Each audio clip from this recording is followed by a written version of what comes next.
core layer naman is itong nasa taas. It provides high-speed switching. Ito yung pinakamataas ang bandwidth. Pinakamatataas na, dito naka-house yung pinakamatataas mong bandwidth sa network mo. Okay? It provides reliability and fault tolerance. Ano ibig sabihin nun? Makikita mo rito, mayroon kang 4 na kable. Okay?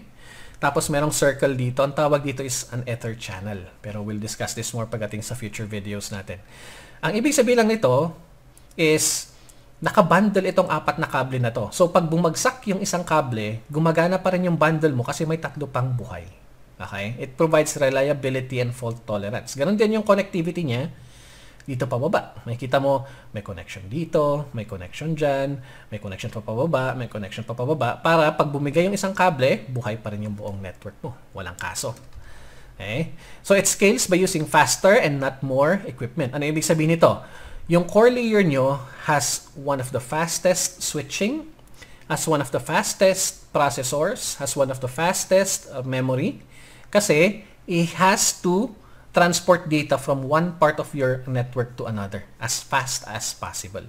So kunyari, itong PC ko pupunta sa server ng HR. Kailangan yan dumaan sa core layer para pumunta doon sa servers. So, for example, may connectivity kayo from the internet. Okay? Ito, gustong mag-Facebook. Kailangan yan dumaan sa core para pumunta sa internet. Okay? So, it scales by using faster and not more equipment. And usually, dito, ina-avoid natin yung CPU-intensive packet manipulation caused by security, inspection, quality of service, QoS classification, and other processes. So, wala tayong masyadong rules na nilalagay dito. Ang trabaho ng core, you have to transmit the data as fast as possible. Yung access control lists, saan yung ginagawa? Sa distribution, dapat dun yan ina-apply. Quality of service and port security, saan yung ina-apply? Sa access layer. Okay?